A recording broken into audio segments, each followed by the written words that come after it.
नमस्कार दोस्तों, कैसे हैं आप सब लोग। इस वीडियो में हम लोग बात करेंगे मैकेनिकल इंजीनियरिंग के इंटरव्यू क्वेश्चन एंड आंसर की सीरीज के पार्ट 2 की। अगर पार्ट 1 आपने नहीं देखा है तो आप देख सकते हैं, उसमें काफ़ी क्वेश्चंस मैंने डिस्कस किए हैं। तो इस वीडियो में चलिए पार्ट 2 की बात करते हैं। इस वीडियो में हम लोग ये सब क्वेश्चंस को जो है कवर करेंगे। ये आप देख सकते हैं, आपके सामने जो है दिख रहा, ये सब जो है टॉपिक्स हम डिस्कस करेंगे पार्ट 2 में। पार्ट 2 का सबसे पहला हमारा क्वेश्चन है, what is the difference between performance and efficiency. आपको इफ़िशियंसी और परफॉर्मेंस के बीच में क्या अंतर होता है, ये जो है आपको बताना है। परफॉर्मेंस एंड इफ़िशियंसी एक हद तक एक दूसरे से कुछ रिलेटेड होते हैं, लेकिन ये जो है अलग अलग कॉन्सेप्ट हैं। परफॉर्मेंस हमको ये बताता है कोई भी सिस्टम, बॉडी या प्रोसेस है, वो अपने गोल को कैसे कितना अच्छे तरीके से अचीव कर सकता है। इसको हम जो है परफॉर्मेंस को जो है हम मेजर कर सकते हैं स्पीड में, एक्यूरेसी में, रिलायबिलिटी में और अदर इसके जो है मैट्रिक्स होते हैं परफॉर्मेंस को मेजर करने के लिए। ये ज़रूरी नहीं कि कोई बॉडी या कोई प्रोसेस है या कोई भी जो है सिस्टम है, अगर उसकी परफॉर्मेंस अच्छी है तो इफ़िशियंसी भी अच्छी होगी। हो सकता है उसकी परफॉर्मेंस अच्छी हो लेकिन इफ़िशियंसी अच्छी ना हो। इफ़िशियंसी कम होने का मतलब क्या है कि वो बहुत ज़्यादा इनपुट में जो है कम आउटपुट प्रोड्यूस कर रहा है, तो ये जो है कंडीशन हो सकता है। इफ़िशियंसी की अगर हम बात करें तो इफ़िशियंसी जो है ये हमको बताती है कि हम जो है किसी प्रोसेस को या किसी चीज़ को प्रोड्यूस करने में कितना हमने इनपुट दिया और हमको उससे कितना आउटपुट मिला। तो जो ये इनपुट और आउटपुट का रेशियो होता है, इसको ही हम जो है इफ़िशियंसी बोलते हैं। अगर हमारा जो है जितना हमने इनपुट दिया है वो मैक्सिमम जो है उसका यूटिलाइजेशन हुआ है प्रोसेस में, जो हम कार्य कर रहे हैं उसको अचीव करने में, और आउटपुट हमको अच्छा मिल रहा है, तो हम कहेंगे इस सिस्टम या प्रोसेस या बॉडी की इफ़िशियंसी अच्छी है। जो 100% इफ़िशियंट का कॉन्सेप्ट होता है वो केवल जो है आइडियल कंडीशन में होता है, वो केवल इमेजिनरी होता है। इससे रिलेटेड एक और टर्म है प्रोडक्टिविटी और इफ़िशियंसी में क्या अंतर है। प्रोडक्टिविटी हमें ये बताती है कि कोई भी इंडिविजुअल, टीम या ऑर्गेनाइजेशन पर यूनिट इनपुट में हमको कितना आउटपुट प्रोड्यूस करके दे रहा है। जबकि इफ़िशियंसी में थोड़ा सा अंतर आ जाता है कि जो हमने इनपुट दिया उसको कितना वेल तरीके से, कितनी अच्छी तरीके से हमने यूटिलाइज किया। मैक्सिमम यूटिलाइजेशन अगर होता है हमारे रिसोर्स का, हमारे इनपुट का, तो हम कहेंगे जो हमारा सिस्टम है, बॉडी है, इंडिविजुअल या ऑर्गेनाइजेशन है, वो इफ़िशियंट है। प्रोडक्टिविटी या इफ़िशियंसी को आप इस तरीके से समझ सकते हैं, कोई ऑपरेटर है उसने 1 घंटे में 10 पीस बनाए, लेकिन वहीं एक ऑपरेटर है जिसने जो है 1 घंटे में जो है 12 पीस बनाए, क्योंकि उसने टाइम का अच्छे से यूटिलाइजेशन किया और उसने जो है 2 पीस एक्स्ट्रा जो है प्रोड्यूस किए। तो यहाँ पे जो है ये अंतर आ जाता है। प्रोडक्टिविटी तो है लेकिन हमारा यहाँ पे टाइम ज़्यादा लग रहा है जिसने 10 पीस बनाए, वहीं जिसने 12 पीस बनाए उसने टाइम उतना ही लिया लेकिन उसका जो है आउटपुट ज़्यादा है, यानी उसने टाइम को अच्छे से जो है यूटिलाइज किया यहाँ पे। अगला क्वेश्चन है हमारा, how stress and pressure is different from each other. Pressure और स्ट्रेस ये दोनों एक दूसरे से कैसे अलग है, ये आपको बताना है। स्ट्रेस जो होता है इसको हम इस तरीके से डिफाइन कर सकते हैं कि ये जो है एक इंटरनल रजिस्टिव फोर्स होता है जो पर यूनिट एरिया पे लगता है। वहीं जो प्रेशर होता है आपका वो इस तरीके से डिफाइन होता है कि amount of force applied per unit area. यहाँ पे एक समझने वाली बात है, प्रेशर जो होता है ये इंटरनल भी हो सकता है और एक्सटर्नल भी हो सकता है। यहाँ पे हम बात करते हैं कि पर यूनिट एरिया पर कितना फोर्स लगा, उस चीज़ को हम क्या कहते हैं, प्रेशर कहते हैं। वहीं जो स्ट्रेस होता है वो इंटरनल रजिस्टिव फोर्स होता है। यहाँ पे आप देख सकते हैं स्ट्रेस की वजह से प्रेशर कभी डेवलप नहीं होता है, लेकिन जो प्रेशर की वजह से इंटरनल स्ट्रेस डेवलप हो जाता है। अगला क्वेश्चन है हमारा, which of the material conduct faster heat among steel, copper and brass. Steel, copper और ब्रास में इन तीनों में से कौन सबसे तेज हीट को ट्रांसफर कर सकता है। तो ये डिपेंड करेगा इनकी थर्मल कंडक्टिविटी पे। जिसकी थर्मल कंडक्टिविटी ज़्यादा होगी वो ज़्यादा तेज जो है हीट को ट्रांसफर करेगा। तो यहाँ पे जो कॉपर की थर्मल कंडक्टिविटी होती है वो ब्रास और स्टील से जो है ज़्यादा होती है। तो इस वजह से जो हमारा कॉपर जो होगा ये जो है ज़्यादा तेज जो है हीट को ट्रांसफर करेगा एक जगह से दूसरे जगह as compare to steel and brass.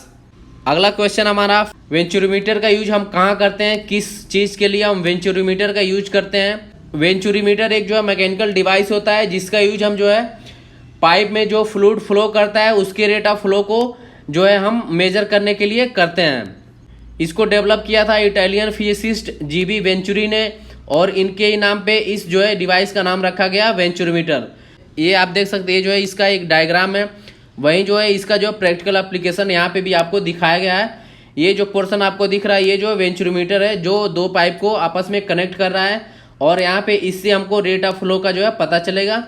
अगला क्वेश्चन है हमारा, व्हाट आर दी पोल्यूटेंट्स और इमिशन फ्रॉम व्हीकल्स।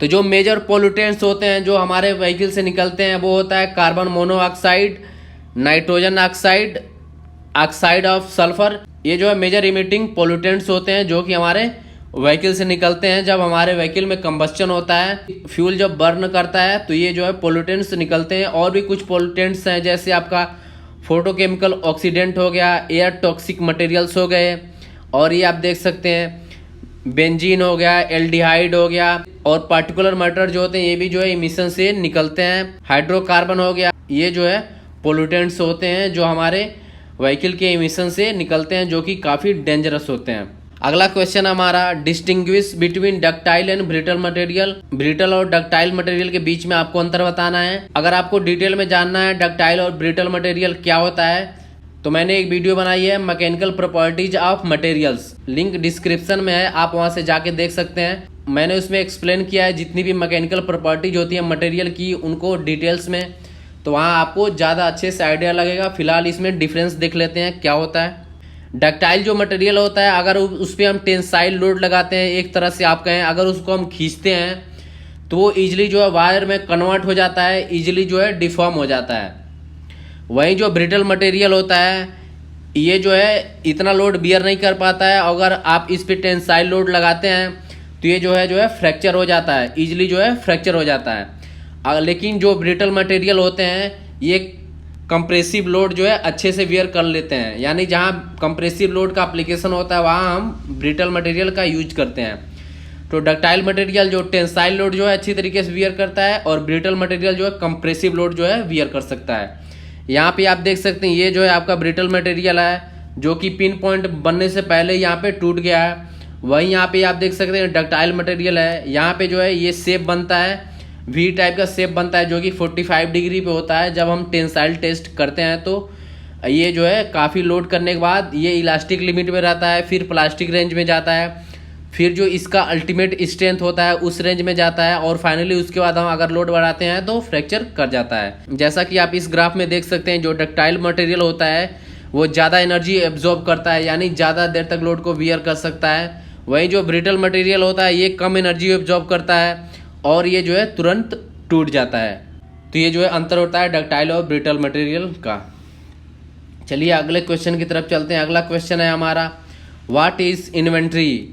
इन्वेंट्री क्या होती है इसके बारे में हम बात कर लेते हैं।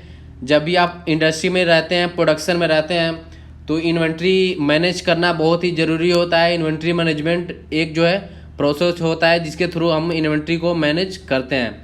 इन्वेंट्री क्या होता है, इन्वेंट्री को हम कुछ इस तरह से डिफाइन कर सकते हैं, जो हमारे कंपनी में प्रोडक्ट होते हैं, जो कंपनी के सप्लाई चेन में मटेरियल्स होते हैं, जो कि हमारे कंट्रोल में होते हैं, जो कि रेडी फॉर सेल होते हैं, उनको हम इन्वेंट्री बोलते हैं। इन्वेंट्री मैनेजमेंट एक टेक्निक्स होती है जिससे हम ये आइडेंटिफाई कर पाते हैं कि हमारे पास कितना स्टॉक अवेलेबल है और आगे के समय में हमको कितना स्टॉक चाहिए, कितने जो है ऑर्डर आने वाले हैं। जो इन्वेंट्री मैनेजमेंट होता है ये इन्वेंट्री को ट्रैक करता है, परचेज से लेकर जो सेल ऑफ गुड्स होते हैं, इनकी जो सप्लाई चेन होती है वहाँ तक कितनी इन्वेंट्री है, ये जो है हम इन्वेंट्री मैनेजमेंट से पता कर पाते हैं। जनरली इन्वेंट्री को हम इस तरह से समझते हैं कि जो हमारे कंपनी के स्टॉक या प्रोडक्ट या गुड्स हैं वो जो है इन्वेंट्री है, लेकिन सेवरल स्टेज होते हैं इन्वेंट्री के भी, ये आप यहाँ पे देख सकते हैं। जो रॉ मटेरियल होता है वो भी हमारे इन्वेंट्री में होता है, जो WIP मटेरियल होता है यानी वर्क इन प्रोग्रेस मटेरियल होता है वो भी हमारे इन्वेंट्री में ही आता है, जो फिनिश्ड गुड होते हैं यानी जो रेडी टू डिस्पैच होते हैं वो भी हमारे इन्वेंट्री में ही आते हैं। जो सर्विस इन्वेंट्री होती है, यानी कई कंपनियां ऐसी होती हैं जो सर्विस का काम करती हैं, तो उनके पास सर्विस के लिए कितनी इन्वेंट्री है, कौन से टूल है, कौन से जो है डिवाइसेस हैं जो सर्विस के लिए अवेलेबल होती हैं, सर्विस के लिए ज़रूरी होती हैं, तो उनकी इन्वेंट्री क्या है ये भी आपके इन्वेंट्री में आता है।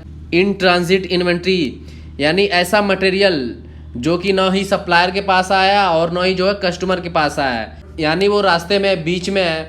वो बाई रोड हो सकता है, बाई शिप हो सकता है, बाई एयर हो सकता है। तो इस तरह से ऐसे मटेरियल जो अभी रास्ते में, उनको हम क्या बोलते हैं, इन ट्रांजिट इन्वेंट्री बोलते हैं। रॉ मटेरियल आ जाता है आपका इन्वेंट्री में, WIP मटेरियल आ जाता है, फिनिश्ड गुड आ जाता है, और आपकी जो सर्विस होती है ये सब भी इन्वेंट्री में इंक्लूड होते हैं। तो ये भी आपको याद रखना है। अगला क्वेश्चन है हमारा, what is the difference between drilling and boring. Drilling और बोरिंग से हम जो है कई बार कंफ्यूज हो जाते हैं कि ड्रिलिंग और बोरिंग में अंतर क्या होता है। दोनों जो है मटेरियल रिमूवल प्रोसेस होते हैं, लेकिन ये डिफरेंट पर्पस के लिए यूज होते हैं। ड्रिलिंग का यूज हम वहाँ पे करते हैं जहाँ किसी मटेरियल में इनिशियल होल जो है हमको क्रिएट करना होता है। वहीं जो बोरिंग होता है उसका यूज हम वहाँ पे करते हैं जहाँ पे जो हमारा इनिशियल होल है जो कि ऑलरेडी क्रिएटेड है, इनिशियल होल हमने बनाया है, उसका जो आईडी होता है, इंटरनल डाया होता है, उसको बढ़ाने के लिए हम बोरिंग का यूज करते हैं। बोरिंग जो होता है जनरली जो टॉलरेंस होता है उसके क्लोजर जाने के लिए हम बोरिंग का यूज करते हैं, जिससे हमको हाई क्वालिटी ऑफ फिनिशिंग मिलती है। किसी मटेरियल में जो इनिशियल होल होता है जिसको ड्रिलिंग की सहायता से हम करते हैं, उसके लिए टूल यूज होता है ड्रिल बिट, ये आप देख सकते हैं। वहीं जो बोरिंग करते हैं उसके लिए टूल यूज होता है बोरिंग बार, जिससे हम क्या कर सकते हैं, जो आईडी होता है उसको बढ़ाते हैं, इंटरनल डाया को हम बढ़ाते हैं और हम अच्छी फिनिश देते हैं।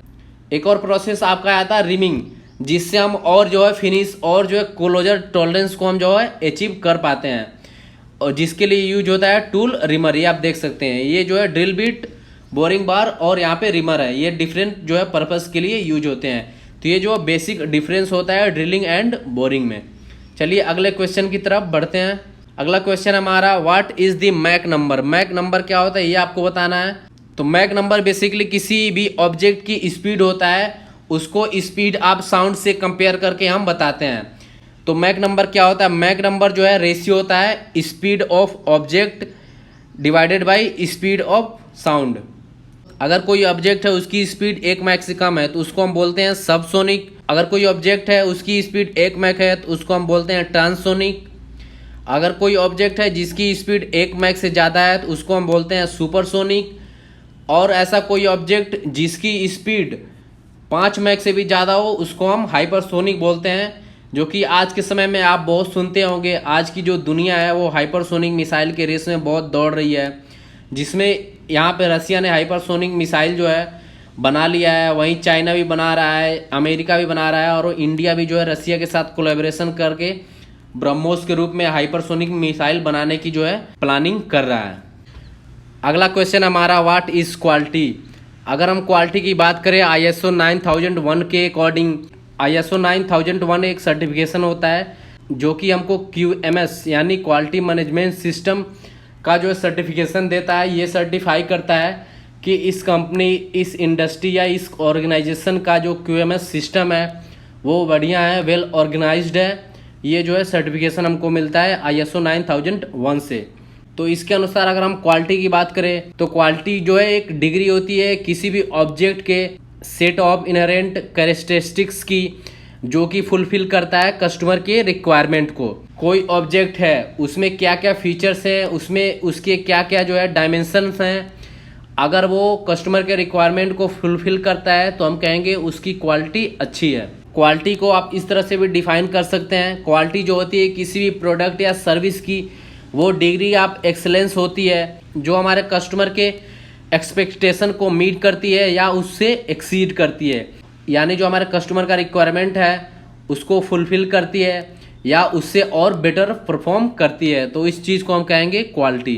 क्वालिटी का जो क्वांटिटेटिव मेजर होता है वो होता है Q बराबर P/E, यानी कोई भी बॉडी, कोई भी इंडिविजुअल या कोई भी ऑर्गेनाइजेशन का परफॉर्मेंस कैसा है और हम उससे एक्सपेक्ट क्या कर रहे हैं, इस चीज़ के रेशियो को हम क्या बोलते हैं, क्वालिटी बोलते हैं। किसी भी प्रोडक्ट या सर्विस की जो क्वालिटी होती है उसके प्रोसेस पे डिपेंड करती है, और उसका जो प्रोसेस होता है वो कॉम्बिनेशन होता है 4M का। तो इस तरह से अगर आपके 4M की क्वालिटी अच्छी है तो आपके प्रोसेस की भी क्वालिटी अच्छी होगी, जिससे हमें जो है प्रोडक्ट और सर्विस की क्वालिटी भी अच्छी मिलेगी। जो प्रोसेस ऑफ क्वालिटी होती है वो 4AM पे डिपेंड करती है, जैसा मैंने बताया, जो कि होता है मैन, मेथड, मटेरियल और मशीन। ये जो है 4 इंपॉर्टेंट जो है फैक्टर्स होते हैं जो हमारे क्वालिटी को अफेक्ट करते हैं मेनली। अगला क्वेश्चन है हमारा, what is list count of instrument. किसी भी इंस्ट्रूमेंट का लिस्ट काउंट क्या होता है। The smallest value that can measured by the measuring instrument is called east list count. तो किसी भी इंस्ट्रूमेंट के द्वारा जो स्मॉलेस्ट वैल्यू मेजर की जाती है वो उसका क्या होता है, लिस्ट काउंट होता है। जो मैनुअल वर्नियर कैलिपर होता है उसका लिस्ट काउंट होता है 0.02 mm यानी 20 माइक्रोन। वहीं जो आपका मैनुअल माइक्रोमीटर होता है जिसको हम स्क्रू गेज भी बोलते हैं उसका लिस्ट काउंट होता है 0.01 यानी 10 माइक्रोन। अगर हम डिजिटल वर्नियर कैलिपर की बात करें तो उसका लिस्ट काउंट होता है 0.01 mm। और अगर हम डिजिटल माइक्रोमीटर की बात करें तो उसका लिस्ट काउंट होता है 0.001 mm। तो ये आपको याद रखना है। चलिए अगले क्वेश्चन की तरफ बढ़ते हैं। अगला क्वेश्चन है हमारा, what is the basic difference between flatness and straightness. जो फ्लैटनेस होता है ये प्रॉपर्टी ऑफ सरफेस या प्लेन होता है, वहीं जो आपका स्ट्रेटनेस होता है ये प्रॉपर्टी ऑफ लाइन और एज होता है। अगर हम बात करें स्ट्रेटनेस की तो स्ट्रेटनेस में जो टॉलरेंस जोन होता है वो दो पैरेलल लाइन के द्वारा जो है रिप्रेजेंट किया जाता है। वहीं फ्लैटनेस में जो टॉलरेंस जोन होता है वो जो है दो पैरेलल प्लेन से फॉर्म होता है या दो पैरेलल सरफेस से फॉर्म होता है। चलिए इसको जो हम एक एग्जांपल की सहायता से समझते हैं। यहाँ पे एक जो है ऑब्जेक्ट है जिसका साइज है 40 ± 0.5 और इसमें आपका जो फ्लैटनेस है ये आप देख सकते हैं फ्लैटनेस का सिंबल यहाँ पे शो कर रहा है और जिसमें फ्लैटनेस है आपका 0.2। नीचे के फिगर में देखिए ये जो आपके दो प्लेन दिख रहे हैं ब्लू कलर के, ये जो है 0.2 जो है रिप्रेजेंट कर रहे हैं। तो ये जो गैप होगा वो आपका होगा 0.2 का।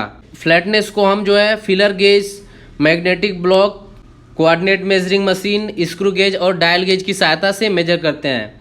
अगर सपोज करिए ये जो ऑब्जेक्ट है इसकी सरफेस की फ्लैटनेस को मेजर करनी है तो हम क्या करेंगे, जो डायल गेज होगा उसको हम पूरे थ्रू आउट द सरफेस क्या करेंगे, उसको मूव कराएंगे जिससे हमको जो टोटल फ्लैटनेस है वो हमें पता चलेगी। अब हम बात करते हैं स्ट्रेटनेस की। स्ट्रेटनेस जो है दो प्रकार की होती है, एक होता है आपका सरफेस स्ट्रेटनेस, दूसरा है आपका एक्सिस स्ट्रेटनेस। सरफेस स्ट्रेटनेस को पहले समझ लेते हैं। ये आप देख सकते हैं ये जो है स्ट्रेटनेस का सिंबल है, यहाँ पे ये ऑब्जेक्ट है इसकी सरफेस स्ट्रेटनेस आपकी दी हुई है 0.5 का। यानी अगर हम इसको रिप्रेजेंट करें तो कैसे होगा, दो पैरेलल लाइन अगर हम खींचें तो एक लाइन ऐसे हम खींचते हैं और एक लाइन ऐसे खींचते हैं तो ये केवल लाइन है और ये जो आपका 2 जो लाइन है ये इसके बीच में लाई करना चाहिए और इसकी साइज है आपकी 0.5। ये दो पैरेलल लाइन जो मैंने अभी ड्रॉ की इसका जो है गैप है 0.5 का। तो इसके बीच में आपकी जो ये लाइन है ट्रू लाइन वो जो है लाई करनी चाहिए। अगर हम बात करें कि सरफेस स्ट्रेटनेस को कैसे मेजर करते हैं तो इसके लिए भी हम सेम डायल गेज का यूज करते हैं। इसको हम डायल गेज को हम एक पॉइंट पे रखेंगे और इसको through out the surface move ना करा के हम एक पॉइंट से दूसरे पॉइंट पे हम जो है स्ट्रेटनेस चेक करते हैं अलोंग इसके लेंथ के अलोंग। इससे टोटल जो हमारी सरफेस में स्ट्रेटनेस है वो हमको पता चल जाती है। एक्सिस स्ट्रेटनेस की अगर हम बात करें तो कोई भी ऑब्जेक्ट है, जैसे ये राउंड ऑब्जेक्ट है तो इसकी एक सेंटर एक्सिस होगी, तो उस एक्सिस में कितना कर्व अलाउ है उस चीज को हम क्या बोलते हैं, एक्सिस स्ट्रेटनेस। जैसा इस केस में आपका दिया हुआ है 0.05 यानी 50 माइक्रोन। और इसको कैसे हम चेक करते हैं, इसके लिए हमारा एक सिलेंडर गेज होता है जो कि आपको ये दिख रहा है, ये जो सिलेंडर गेज है ये आपका ऑब्जेक्ट है। अगर ये इसमें पास कर जाता है, मूव कर जाता है तो हम कहेंगे हमारा एक्सिस स्ट्रेटनेस सही है। चलिए अगले क्वेश्चन की तरफ बढ़ते हैं। अगला क्वेश्चन है हमारा, what is tolerance in engineering. Tolerance क्या होता है, टॉलरेंस जो होता है एक अलाउएबल वेरिएशन होता है। जो हमारा साइज दिया रहता है, जो बेसिक साइज होता है उससे जो हमारा अलाउएबल वेरिएशन कितना हो सकता है ताकि जो हमारा प्रोडक्ट है वो प्रॉपर फंक्शनिंग कर सके, इसलिए हम टॉलरेंस देते हैं। टॉलरेंस जो होता है अपर लिमिट और लोअर लिमिट का जो अंतर होता है उसे हम टॉलरेंस कहते हैं। जैसे एग्जांपल के लिए यहाँ पे आप देख सकते हैं अपर लिमिट है 0.508, आपकी लोअर लिमिट है 0.500, तो इनका जो डिफरेंस है वो है 0.008 यानी 8 माइक्रोन। तो यहाँ पे आप कह सकते हैं यहाँ पे टॉलरेंस क्या है, 8 माइक्रोन का है। अगला क्वेश्चन हमारा, what is the difference between chamfer and fillet. Chamfer और फिलेट में क्या अंतर होता है। जो फिलेट होता है वो दो सरफेस को कनेक्ट करता है एक राउंड एज से, वहीं जो चैम्फर होता है वो कनेक्ट करता है दो सरफेस को एंगल एज से।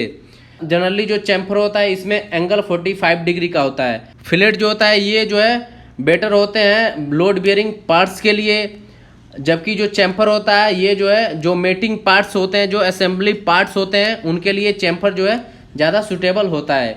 ये आप देख सकते हैं, ये जो है फिलेट है और ये जो है आपका चैम्फर है। तो कुछ इस तरह से चैम्फर और फिलेट होते हैं। चलिए अगले क्वेश्चन की तरफ बढ़ते हैं। अगला क्वेश्चन हमारा, what is master sample. Master sample क्या होता है? जब भी हम इंडस्ट्री में काम करते हैं, जिस भी कस्टमर के लिए हम प्रोडक्ट बनाते हैं, वो जो है एक मास्टर सैंपल अप्रूव करके देता है, जो कि कस्टमर और सप्लायर, यानी जो कस्टमर है, जो जिसको आप माल सप्लाई कर रहे हैं, और आप यानी आप सप्लायर हुए, तो आप दोनों के द्वारा, कस्टमर और सप्लायर दोनों के द्वारा जो है साइंड होता है मास्टर सैंपल। मास्टर सैंपल जो हमारा होता है वो पीपैप में भी इसकी ज़रूरत पड़ती है, पीपैप को कंप्लीट करने के लिए, यानी प्रोडक्शन पार्ट अप्रूवल प्रोसेस जो होता है उसको कंप्लीट करने के लिए मास्टर सैंपल की ज़रूरत पड़ती है।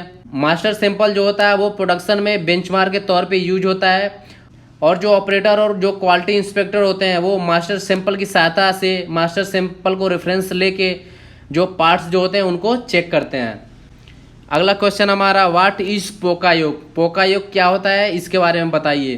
तो पोका योग जो है एक जो है जापानीज टेक्निक्स है, जिससे हम क्या करते हैं, मिस्टेक प्रूफिंग या एरर प्रूफिंग। पोका योग जो है मैकेनिज्म है जो कि हमारे लीन मैन्युफैक्चरिंग प्रोसेस में यूज होता है, जिससे हमें हेल्प मिलती है जो हमारे मिस्टेक्स होते हैं उनको अवॉइड करने में। अगर पोका योग के एग्जाम्पल की बात करें तो इस तरह के आप फ़ोन चलाते होंगे, इस तरह के सिम स्लॉट आपने देखे होंगे, जिसमें हम इजीली जो सिम क्या होता है आसानी से फिट कर लेते हैं, कोई भी फिट कर सकता है, क्योंकि इसमें स्लॉट ऐसे ही बनाए जाते हैं। अगर आप उल्टे सिम लगाएंगे तो वो लगेगा ही नहीं, वो लगेगा तो उसमें सही लगेगा। तो ये जो है यहाँ पे मिस्टेक प्रूफ बना दिया गया है। एक जो है एग्जाम्पल है पोका योग का। जैसे आप यूएसबी देखते हैं और इसका जो पोर्ट होता है, ये भी जो है पोका योग का एग्जाम्पल होता है। जब भी आप अगर यूएसबी जो है उल्टा लगाते हैं वो उसमें लगता नहीं है, अगर आप सीधा लगाएंगे, सही लगाएंगे, तभी जो है उसमें पास करेगा। जैसे जो सेंसर बेस्ड जो हमारे वाटर टैप्स होते हैं, जैसे जहाँ पे बहुत सारे होटलों में जब हम जाते हैं देखते हैं कि जैसे हम वो वाटर टैप्स के नीचे हाथ करते हैं तो पानी गिरने लगता है, और जैसे ही हम हाथ हटाते हैं तो सेंसर की सहायता से वो पानी गिरना बंद हो जाता है। तो ये जो है पोका योग के जो है जो बहुत ही जनरल एग्जांपल्स हैं। अगला क्वेश्चन है हमारा, what is inspection and it's type. Inspection जो होता है एक प्रोसेस होता है जिसकी सहायता से हम क्या करते हैं, कोई भी प्रोडक्ट जो होता है उसकी क्वालिटी को हम क्या करते हैं, कंट्रोल करते हैं, चेक करते हैं एज पर क्वालिटी स्टैंडर्ड। अगर हम टाइप ऑफ इंस्पेक्शन की बात करें तो यहाँ पे कई सारे इंस्पेक्शन के टाइप भी होते हैं, जो मेन है, जनरल है, वो आपको यहाँ पे दिए गए, आप देख सकते हैं। एक होता है आपका इनकमिंग इंस्पेक्शन। इनकमिंग इंस्पेक्शन जो मटेरियल बाहर से आता है, या वो रॉ मटेरियल हो या वो जॉब वर्क मटेरियल हो, इनकमिंग मटेरियल जो बाहर से आते हैं उनका इंस्पेक्शन जो हम करते हैं उसे हम बोलते हैं इनकमिंग इंस्पेक्शन। दूसरा है आपका इन प्रोसेस इंस्पेक्शन।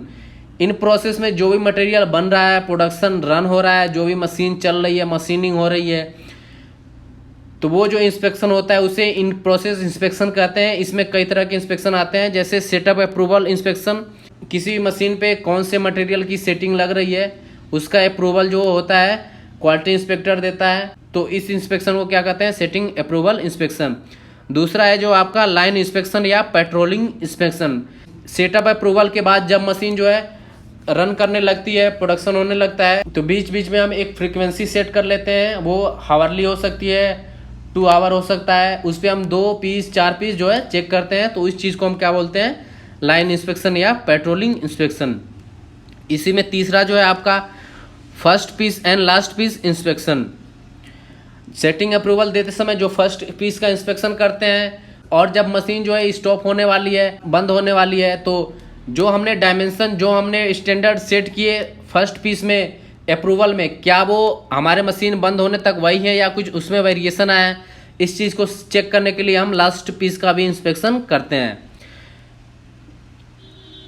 तीसरा है आपका फाइनल इंस्पेक्शन, जिसको हम पीडीआई इंस्पेक्शन भी बोलते हैं, यानी प्री डिस्पैच इंस्पेक्शन। मटेरियल जो हमारा रेडी हो जाता है, फिनिश जो गुड्स होते हैं, उनके डिस्पैच होने से पहले हम फाइनल इंस्पेक्शन करते हैं, उसको हम फाइनल इंस्पेक्शन बोलते हैं या पीडीआई बोलते हैं, यानी प्री डिस्पैच इंस्पेक्शन। चौथा है आपका लेआउट इंस्पेक्शन, जिसमें हम जो ड्राइंग्स होते हैं उनकी बलूनिंग करते हैं, यानी जो हमारे डायमेंशन होते हैं उनको सीरियल वाइज हम लिखते हैं और एक्चुअल जो है इंस्पेक्शन करते हैं। इसमें आप सैंपलिंग के हिसाब से हम इंस्पेक्शन करते हैं। लेआउट इंस्पेक्शन जो होता है, ये भी इंस्पेक्शन भी बिफोर डिस्पैच ही होता है। पांचवा है आपका सस्पेक्टेड लोड इंस्पेक्शन। अगर कोई लोड सस्पेक्टेड है तो उसकी जो इंस्पेक्शन करते हैं उसे हम कहते हैं सस्पेक्टेड लोड इंस्पेक्शन। तो ये आपको आई होप आपको इंस्पेक्शन समझ में आ गया होगा। चलिए अगले क्वेश्चन की तरफ बढ़ते हैं। अगला क्वेश्चन है हमारा, what is the definition of FIFO. FIFO क्या होता है? फीफो एक जो है इन्वेंट्री मैनेजमेंट टेक्निक्स होती है जिसका मतलब होता है फर्स्ट इन फर्स्ट आउट।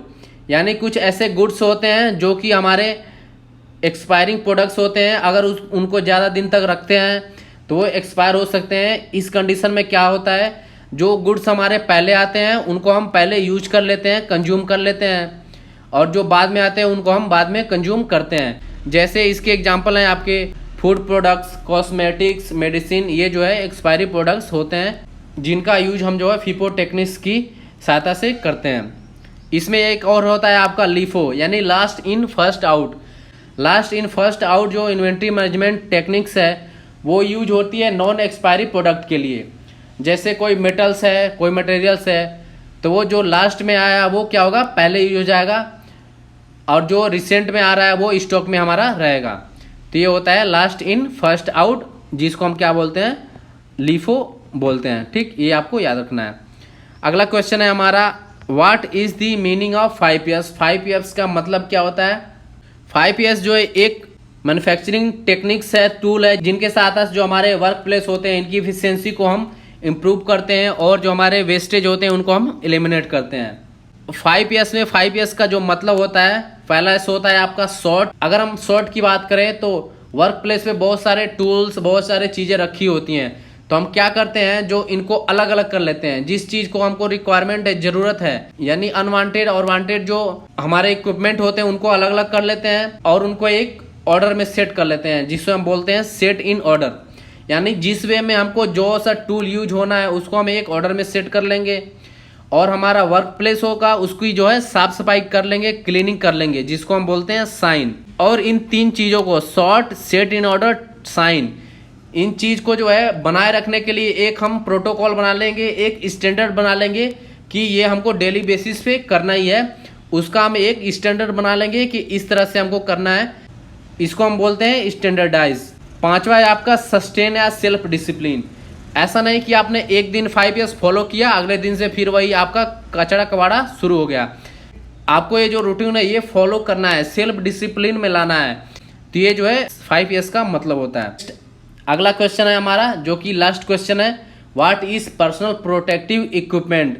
जो पर्सनल प्रोटेक्टिव इक्विपमेंट होते हैं, जिसको हम शॉर्ट में PPE भी बोलते हैं, ये जो एक स्पेशलाइज्ड क्लोथिंग होते हैं या इक्विपमेंट होते हैं जिसको हम पहनते हैं कुछ इंजरी जो होती है या जो इन्फेक्शियस मटेरियल्स जो होते हैं उनसे बचने के लिए।